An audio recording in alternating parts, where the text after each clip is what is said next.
Welcome to the Beyond Barriers podcast. If you're an ambitious woman who wants to advance in leadership, then this podcast is for you. This podcast is co-hosted by Nikki Barua, digital innovator, serial entrepreneur, author, and speaker, and Monica Marquez, senior corporate leader, ex-Googler, and diversity expert. From inspiring stories to cutting-edge strategies, you'll learn how to develop the skill set, mindset, and tool set to get future-ready fast and accelerate your success. Hi, I'm Nikki, your host for this episode. Pivotal moments are critical turning points that bring new perspectives and opportunities that alter the trajectory of our lives. As Tony Robbins famously said, it is in the moments of decision that your destiny is shaped. The decisions we make define our path of success, failure, and even happiness. Meet Jennifer Lagaly, Senior Vice President at Salesforce, who shares her story of navigating the pivotal moments in her life and career, which ultimately led to her success as a corporate executive and a mother of 5. Jennifer shares advice on finding clarity on your career path, how motherhood prepares women for management, and why it is important for women to stay in the game and have their voices heard. Jennifer serves on the board of FinancialForce and has held a variety of sales roles in her 18 years at Salesforce, guiding the success of her team and clients. She recently gave a TEDx talk inspiring both women and men with strategies to balance successful careers and a fulfilling parenting experience. Visit IamBeyondBarriers.com where you'll find show notes and links to all the resources in this episode, including the best way to get in touch with Jennifer. Hey, Jen, welcome to the Beyond Barriers podcast. I'm so excited to have you. Well, thank you, Nikki. Thank you so much for having me. It's been so great to get to know you over the last couple of months. Absolutely. Well, it's truly an honor for us. You're always going to be part of the founding story of Beyond Barriers. So you're part of, this family, and we couldn't be more thrilled and honored to have you here. So let's dive right in. So first of all, given that I've gotten to know you and, get to see your personality and drive, I'm curious, what did you dream of being as a little girl? Good question. God, that's really interesting. I mean, what I dreamt of as a little girl, ironically, I remember when I was in 3rd or 4th grade, I have an identical twin sister, and we said that we wanted to be a cheerleader. And my mom was like, she was a big sports person. And so she's like, can we please get into sports? And so it's interesting. That was my first drive was wanting to be a cheerleader. We, of course, my sister and I ended up playing, multi sports all through high school, et cetera. But I did write when I was 13 years old. I was looking through my old notes and I just saw what do you want to be in your profession? Mm-hmm. And at 13, I wrote that I wanted to be a chemical engineer. And that is actually what I ended up becoming and graduating with at 22. So there was something there early on. Now, my dad was an engineer as well, so I'm sure it was a little bit of he was an electrical engineer, following under his footsteps. But yeah, I mean, it's a great question. I wasn't one of those big dreamers, but I did know that I loved math and science, and that's what I was good at, and I chose it at 13. That's powerful because it's interesting you mentioned that age because we do work with, high school and early college students. And a lot of times the number one thing that they struggle with is clarity.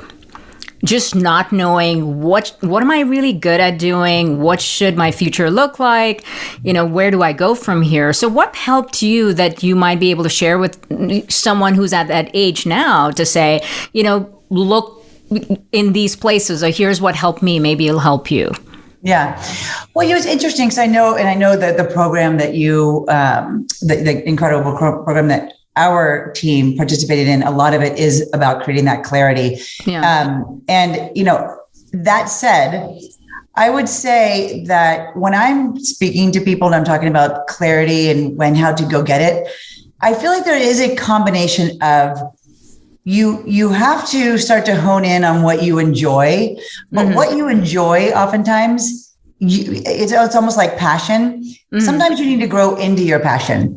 And if you too early on try to zone in on what you think you're passionate about, you may miss all of these other opportunities that you are passionate about. Mm. And the way that I personally live my life, it's almost like, if you grip something too strong and your knuckles are white, like, you're not in a good spot. And, if you're too loose, you're not going to get there either. I think there's this combination of, you do have to have some boundaries about like where the scope is of kind of like the range of where you want to go be. But within that, I feel like you have to let the game come to you a little bit. You have to let life come to you a little bit. You have to be in the moment. You have to be intuitive. You have to be present. You have to be curious. And then whatever it is you are deciding to go do, like piece by piece, you do really well. You enjoy it. You come with energy. You come with conviction. You make that decision that you're going to do that thing well. And then all of a sudden, all these other opportunities start to come your way. And if you're open to it, if you're not too dead set on one path, then that's kind of where I feel like different opportunities come to you. And I'm saying that, of course, at the age of 50, with the experience of what I look back on my life, which is, I don't know that I would have been able to say that necessarily at 22 when I was graduating from college. I knew that I wanted to be a chemical engineer. That I knew. I knew I probably would eventually get into sales. That I knew too. What that looked like wasn't a specific path. It was, I kind of waited to see what came to me, right? And that's really powerful, because it's, instead of being really rigid and narrow and, how you expect things to be, which can often just be disappointing, because if it doesn't pan out that way, then you're kind of afraid that my plans fell apart. What you're saying is perhaps get clarity on that North Star, but not so fixated on your path to getting there, Yes. sort of allow things to unfold in that. Yes. So how did you go from, you did your chemical engineering, and now you are a very, senior executive in sales. Walk us through some of those pivotal moments that led to that role. What's interesting. So when I graduated, I had a job before I graduated, and it was in environmental engineering. And I did that for a year and a half. And there was this moment along the way where I started to realize, I'm like, okay, well, what is next after this, right? I think everybody does that after about a year. You're like, well, what am I moving towards here? And I realized that the next level was something that was basically the same thing that I was doing, except for reviewing that work. And the people that had been in that role had been in that role for like 30 years. And I was like, I don't think I could do the same thing for 30 years. And I remember I was doing the hand auger in the middle of this driving rainstorm in Atlanta, taking soil samples every 6 inches. And then I was like, maybe there's another job out there for me. Just maybe. And then coinciding, my boyfriend that had become my husband, who I'd met in college, was still back in San Francisco. I had moved to Atlanta with my sister. And we both had actually boyfriends that became our husbands. And we both moved back to the Bay Area. And at that time, it was 1995, which was the height of high tech. Yes. And so it was one of those things where I came back looking for another environmental engineering kind of similar role to something to kind of build off of. But it's kind of like part of that advice I was just giving, that you kind of have to keep your mind open. And there was just technology was just everywhere. And so I got into semiconductors and then eventually into software.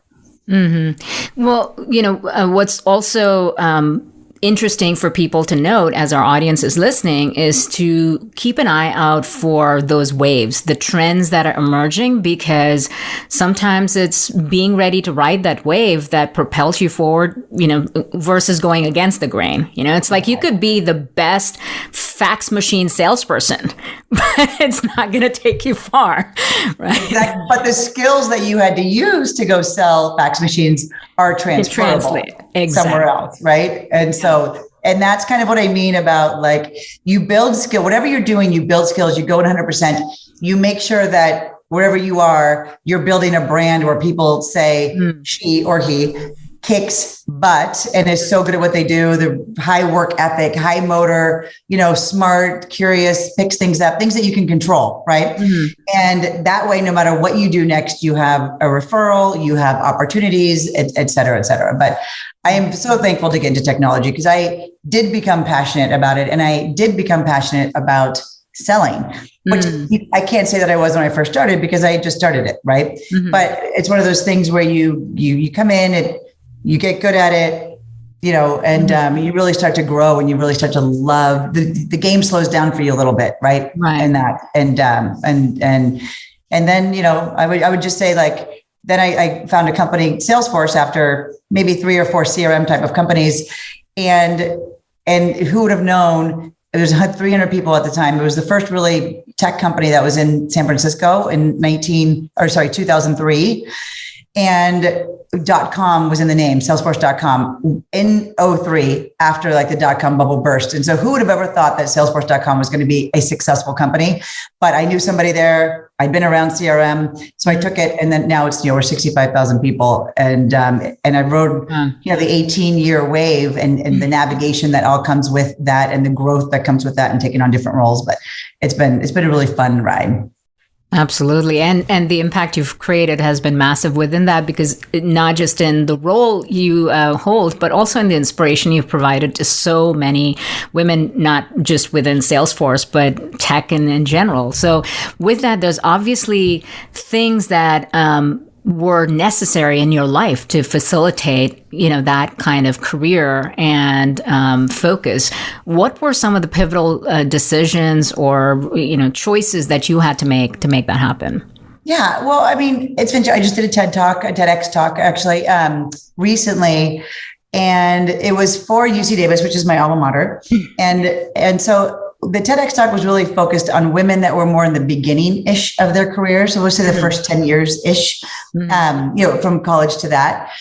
And it was kind of a moment for me to go look back on what were my pivotal moments, right? And kind of how I navigated. And these pivotal moments were more along the lines of of how to, if you want to have a family and a partner in a family, and then you want to have a career, how do you balance those things? But even if you didn't have a family, you still have all these competing things in life, right? As a person, your friends and you and things you want to accomplish outside, you're giving back, the hobbies and work. And it's kind of you could, make this analogous to kind of anything, but I have 5 children. And so for me, there was a lot of deciding and balancing in terms of kind of these pivotal moments as well. And in this TED Talk, one of the things that I talk a lot about is choosing your partner and also choosing to stay in the game are 2 of those things that early on, I mean, I had 2 calls today with 2 mentees that I mentor. One of them just found out she was pregnant, and she was asking me, she's like, I'm just about to get promoted into a management role. And I'm 2 months away from having a baby. Like, do I do it? And I said, look, you got to have the baby first and then see how life, see what life gives you, right? Play the cards that are kind of in front of you. But I will say, why not? Why not try? You can always take a step back. You just keep kind of like doing more and taking on more and more that you want. And so that was kind of where I kind of came to in my life as well, where I, first of all, I picked the right partner, meaning I had options, right? And so picking that right partner allows you, there's a lot of times, especially in a heterosexual relationship, where there's a man and a woman in a traditional relationship, there's so many times where a woman assumes the role of staying home with the kids. And when you do that, that means way, way, way back, you're making decisions on what your major is in college, what your first job is out of college, what your career path and career choices are, because you're looking for a job where it's not either that important, or you can go have flexibility, but you end up not loving that job. And so what I say is keep pushing on until you can't. And that's kind of been my mantra in life. And even my husband has accused me, I'd say this in my TED Talk, but accused me of being selfish for taking the second line management role when I took that. And I basically that was kind of my first, it was a big pivotal moment for me in kind of owning my path there and saying, you know what? I still have a great relationship with my 5 children, right? I don't have to keep choosing something that I don't want to do, meaning I did want to go take that second line management role. I was feeling it. At first it took me a year and a half to enjoy management, but once I was in it, I really understood the impact that I could have. And so when you look at these pivotal moments, you have to go choose to put the gear forward and figure out a way to make it work. And now in this day and age in 2020, there are so many options for women to be able to make it work, right? Absolutely. To have both. But it all begins with having that drive and desire to do it, because without that, there'll always be a reason why you can't or why you shouldn't. So speaking of that, where does all your drive come from? God, you're asking a hard question that even I don't know that I could necessarily give you, but I have narrowed down a couple of things around this. And one of them is, you and I were talking about this actually before we actually went live on the podcast, but around where I come from, right? So one is I come from Cincinnati, Ohio, Midwest, and love where I came from, no question about it. But where I grew up and how I grew up, 4 older brothers, my mom and dad, both sides, they deep Cincinnati roots, right? And in general, there is a hierarchy of, men kind of rule and women, the expectations are just lower. Mm-hmm. And there were things that my sister and I ended up being the athletes of the family. My dad kind of jokes about that. He had 4 boys and then he had to wait for 2 girls to have the athletes, but he spent so much time throwing baseball, football, et cetera, with those boys, my brothers. And it turns out we ended up being the ones he should have been investing that time in. Yeah. And then remember we have Bengals tickets, right? And my sister and I would get maybe some leftover games. My brothers would all get the premier games. And I remember that would just make me so mad. Like there's 6 children in this family. Why are we getting the lower amounts? These are just like little clues that I have in terms of kind of the chip on the shoulder that I have. Mm-hmm. And my dad doesn't remember this. And I love my dad to death, by the way. I have an incredible relationship with him. And I've actually mirrored his career a lot. But I remember him saying to me once, you shouldn't go into sales because you're a woman and you'll lose in the boardroom because they're all men. Wow. And this is my dad, who is he's always been the biggest proponent of my sister and I. But this is the kind of this is what I grew up with. This is what I heard overtly, what I heard non-overtly or, unconscious biased way was that women are just a lesser of a player in, I guess in career and work. Yeah, my life. Anyway, so that's where I think I get my chip. And then playing sports, I think just exacerbated that, Yeah. And, I just heard this quote recently. It's actually Michael Dell wrote a book recently, and he says, play nice, but win. And I'm like, and that right there does encapsulate me. Right when I just heard it yesterday, and I thought it was an interesting time to bring it up because I knew we were having this podcast as well. But that is exactly what I play nice. I want everybody to win, but I really like to win, right? I hate to lose. And so I think it's just a combination of those 2 things. Absolutely. And maybe it's the 4 brothers that used to beat me up all the time. That is really funny. But yeah, I mean, I can totally see that when you're in some ways the underdog or the one that's, underestimated, perhaps, it's how you channel that feeling into something where you want to prove it, but on your terms can be incredibly powerful. And yes, you've certainly done that. So, being in management, and I recall you sharing the story about, management, motherhood prepares you for management. Tell us that story, because that's a fascinating one that will give perspective to so many moms out there that might question their readiness or ability to be in management.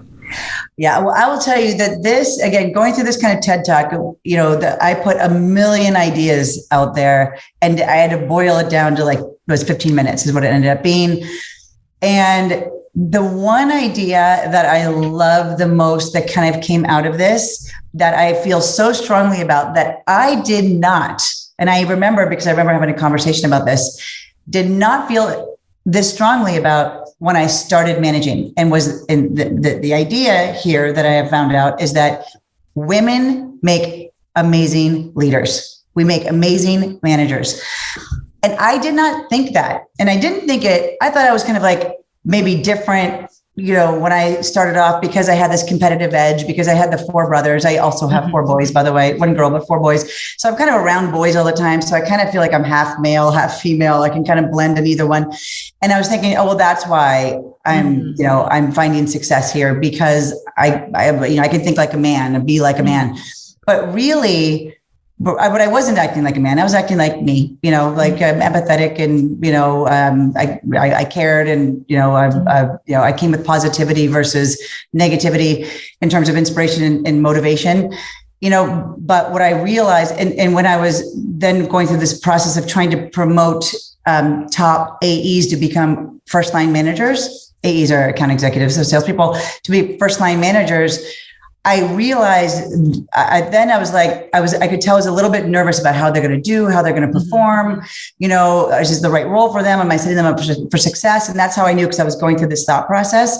But then I fast forward like maybe 3 or 4 years after that.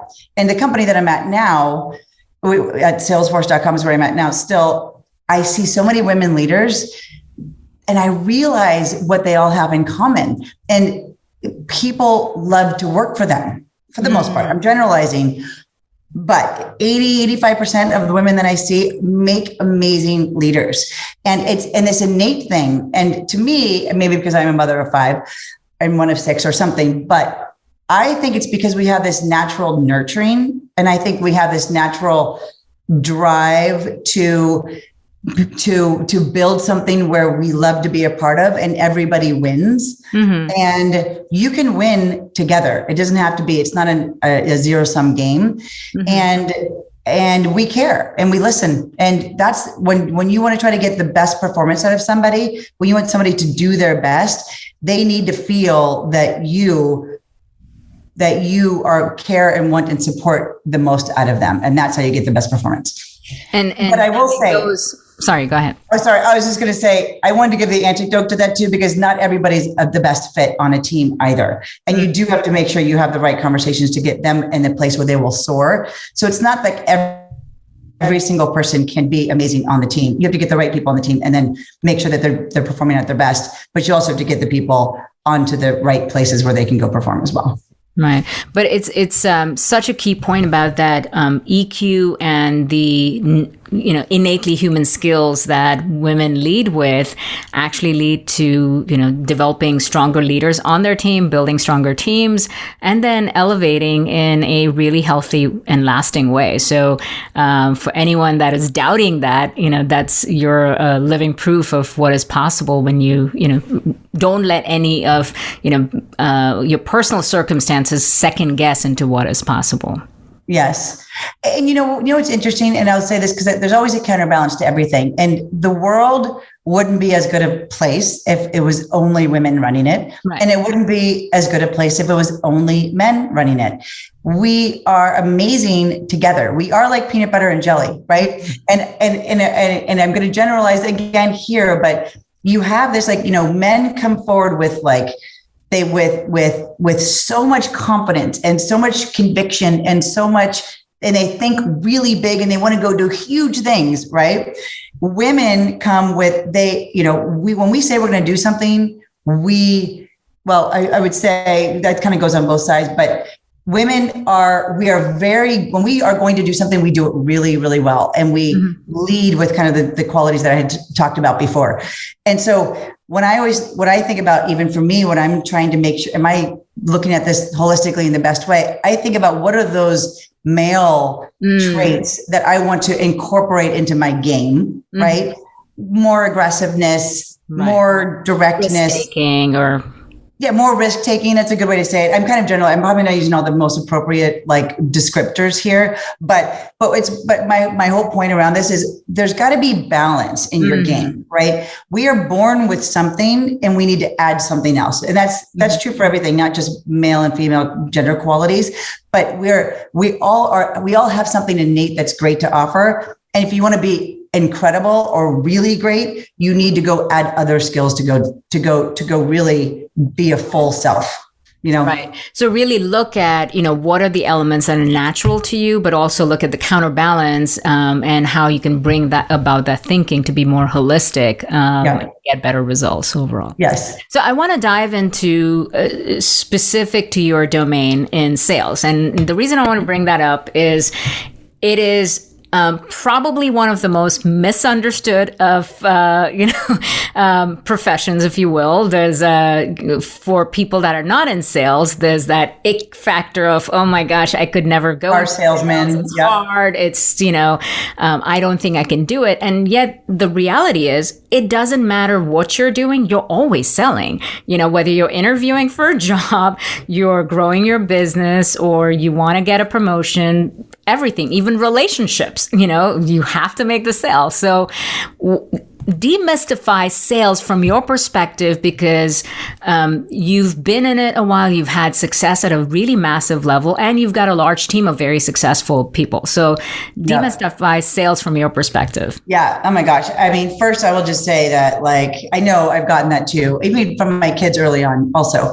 But I will say there's no job in the company that requires more all around skill and skills than you have to have in sales, and especially in technology sales, because you need to have EQ and IQ.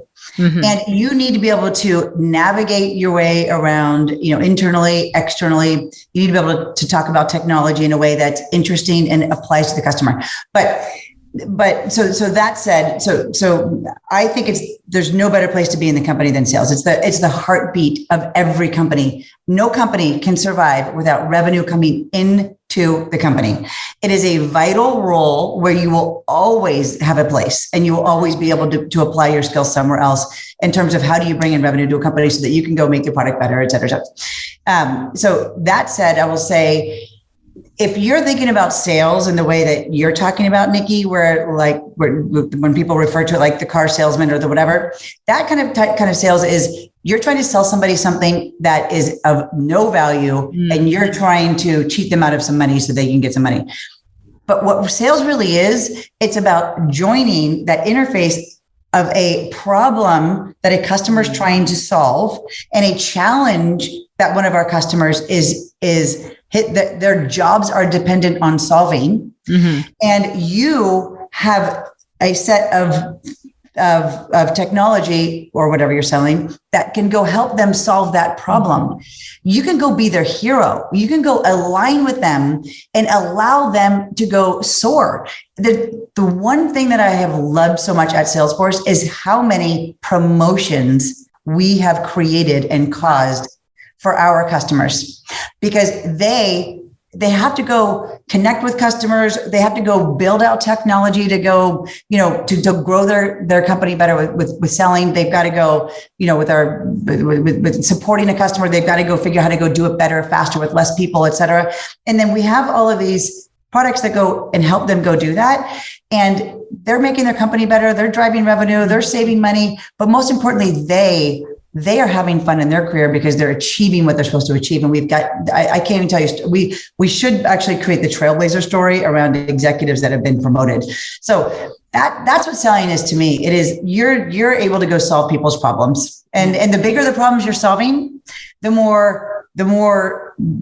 bigger the problem, the more revenue relative to it. And so small problems, big problems, it's the same thing, but there's just more revenue changing hands and because of it. So that's such a beautiful way to put it, that, if you think of it simply as a perspective of helping someone, making their life, their work, their business better, then all you have to do is just understand the problems, listen, and then serve.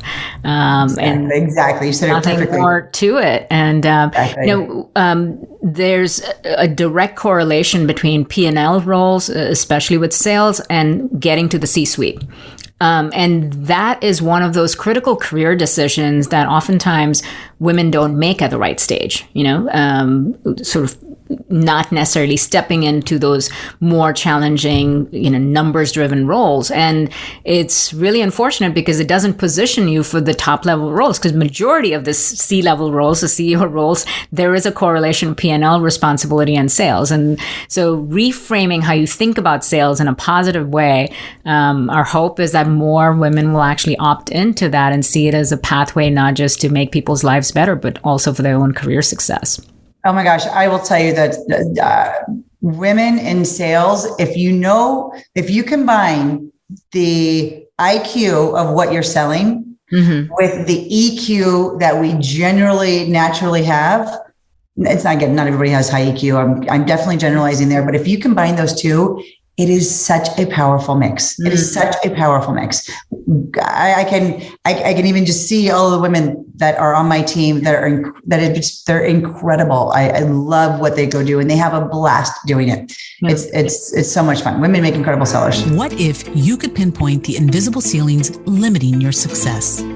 Imagine having clarity on your strengths and barriers so you can take action and gain unstoppable momentum to advance as a future-ready leader. Well, that's exactly what the Beyond Barriers quiz will help you discover. You'll get your personalized score based on the 25 essential elements proven to accelerate success in the digital age, so you can understand what's holding you back and where to focus your efforts. The Beyond Barriers quiz is completely free and takes just a few minutes. Go to iambeyondbarriers.com/quiz and take the quiz today. So what are, from your own experience, not in terms of company roles and responsibilities and profiles, but what intuition have you developed that helps you identify, that winning trait in a potential salesperson? What do you look for? The thing that I have found out in interviewing, we went through this whole process on what traits are we looking for? Okay, if we're looking for these traits, what are the questions that we're asking, et cetera, et cetera. And what I have found, and this is not rocket science, but what I have found is the best predictor of the future is what they've done in the past. So what I really dig into is what are their successes in the past? How have they thought differently? How have they gotten through obstacles? How do they solve problems? How are they resourceful? That's what life is about. No matter if you're in sales, but you get to use that so often in sales, but it doesn't matter what job you're in. Nikki, you've been in so many different roles in your careers, and you know the people that love to solve problems. Yeah. The people that love to solve problems, those are the people that will find success anywhere. And that's what sales is. So when I'm going in, I will dig into either deals or life moments, or, like you and I were talking about, where does our chip on our shoulder come from, et cetera. You just asked me about that. That's one of my questions is, where do you get your chip?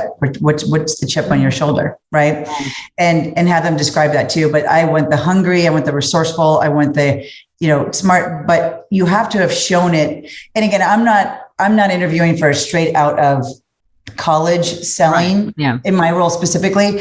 But that said, that doesn't mean you can't kind of ask those same questions about what did you do in college. That kind of would show you, a predictor of the future as well. Yeah. I mean, the ability to look at obstacles as something to conquer, as opposed to something that's blocking your path forward. It's really a mindset, because, I remember one of my mentors told me once that when I was facing an obstacle, and he said, your problems aren't big enough. You want to get bigger, wish for bigger problems, and then get better than that. And it's really that. It's just how you look at problems, and you know what? It's funny. You actually hear at every interview. I was just listening to the Honeywell CEO, Darius. He was just talking about how he was the CEO of an acquired company of Honeywell, and he was just one of like a bunch of top managers. And he went to the CEO at the time and said, I want a bigger role. I can do more. And he said, okay, I'm going to give you my biggest problem. And it was some area that was, I can't remember what the area was, but it was his biggest problem. If you can go solve that, that's your interview. Mm-hmm. And he said, great. And he went and he figured it out and he solved it. That's what companies want. People that go solve problems. Anybody can go walk into a place where there's things are just rolling. That's actually when I start to get bored. Like when I'm on a team and we've set it up and it's on, firing all cylinders. Then I'm like, okay, what's my next? I want to go fix some more things. Yeah. It's much more fun to go do that. So speaking of next, what are you focused on developing next in yourself? How do you stay current? What's a skill that you feel you need to develop next? And how do you guide other people in thinking about the future? That's interesting that you say that. So just recently, I had like a six what do you call it? Sessions with a life coach kind of guy. His name's Chris Doris. I don't know if you know him, but he's he's kind of a, he's really good at getting you kind of into the mode. And we've been actually pulling him into Salesforce, into multiple things, et cetera. So I had 6 sessions with him, and, of course, one of the things you always do with any executive coach or anybody, but you don't need one to do this, which is write down what you want to go achieve, right? And the good ones, they get you into this mode of just like top line thinking, like open-minded thinking, like motivated, inspired thinking. And then when you're kind of at the peak of that openness, that's when they get you to write down, what are your goals? What do you want to achieve? Yeah. And everybody should do that, whether it's a cup of coffee or it's after a nice like hike in the woods for 3 hours and you're kind of in that nice space. And then you want to really go think about who you want to be. And hopefully you're like, I was talking about Tony Robbins, and life is about, I remember, but Tony Robbins always says that he deals with the people that he helps with the most are the ones that have already achieved their pinnacle and are looking for their next one and haven't ever really thought next to it. And the net of that is life is the journey. It is not the station. Striving, solving problems, getting to a place is life, not the actual getting to a place. Right. So coming back to your question, what am I thinking next? What am I trying to add to my skill set? I kind of looked around at my current company, and we've got an incredible lineup of leaders and presidents, right? And I looked at them and I'm like, what are they doing? Like, what is it? Because that's my next, it's really 2 jumps from where I am today, SVP to EVP to president. But what are they doing that I need to go add into my skill set? And there's 2 things that they do a lot of. And one of them is public speaking, right? Public speaking anywhere. And then the second one is they're on social media and they're amplifying a message, right? And they not only do they have their own message, but they have, that's personal and close that they care about, but they also have the company message too, right? Whatever the role that they're doing. And so during my Chris Doris things, I wrote down that I want to be president in 3 years, right?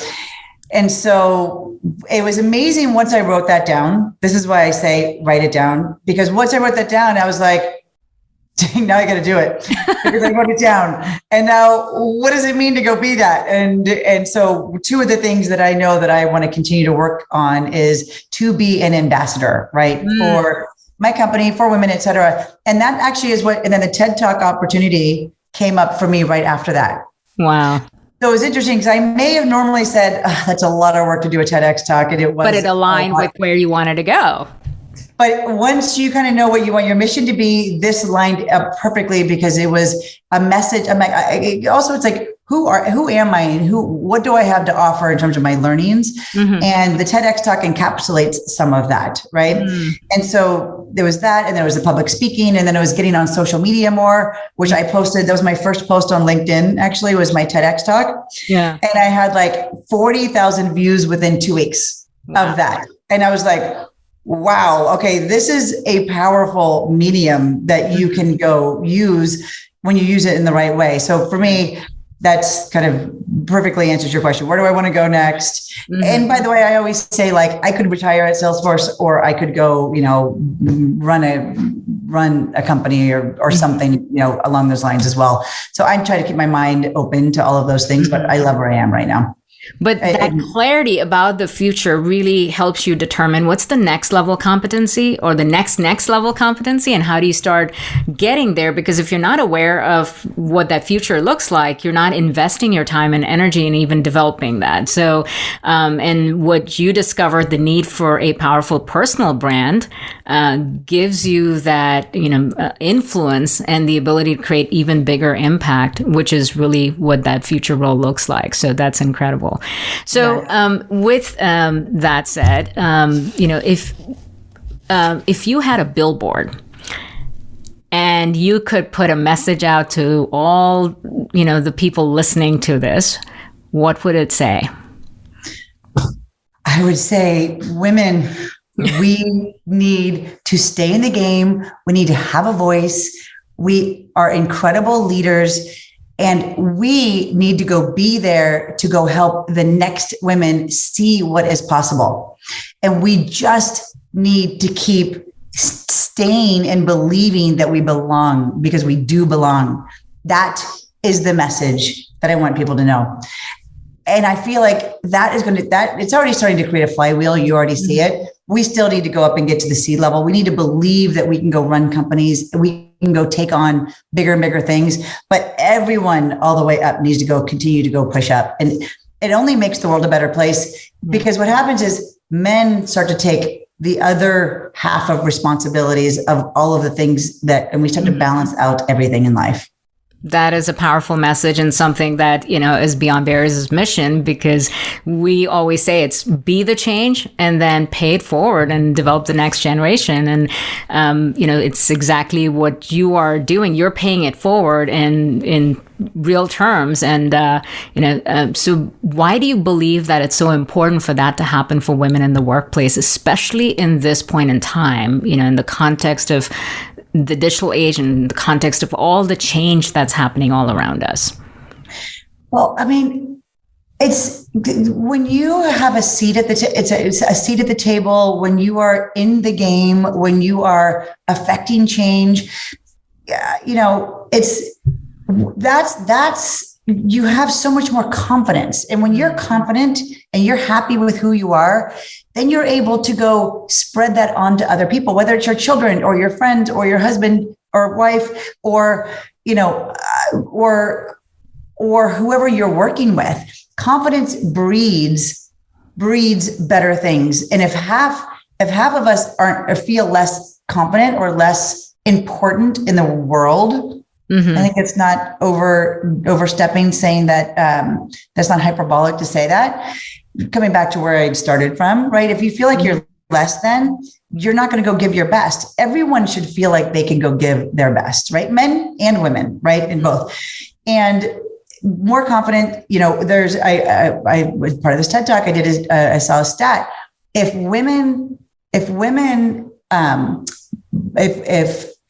we take certain steps by the year 2030, and we stay in the game and we continue to work, we will add to our GDP by $12 trillion. Yeah. We will add 12 trillion of GDP just by staying. There's actually 28 trillion out there if we actually 50-50 workforce, men, women. I don't know that we will always, maybe we'll get there, I'll knock on wood, but just because we bear children, there's always that little something. But let's just say 40% of us get there, 12 trillion of GDP. Right. And so this isn't just a nice to have or check the box. It's real economic opportunity and impact. Yes. And, you look at what all the stats of more women in the boardroom actually allows companies to perform better. I have seen that firsthand at Salesforce. And I've seen it because Mark forced 30% women in every executive meeting, every management meeting. And because that has started to happen, what you start to see is a balance of ideas and the approach to those ideas.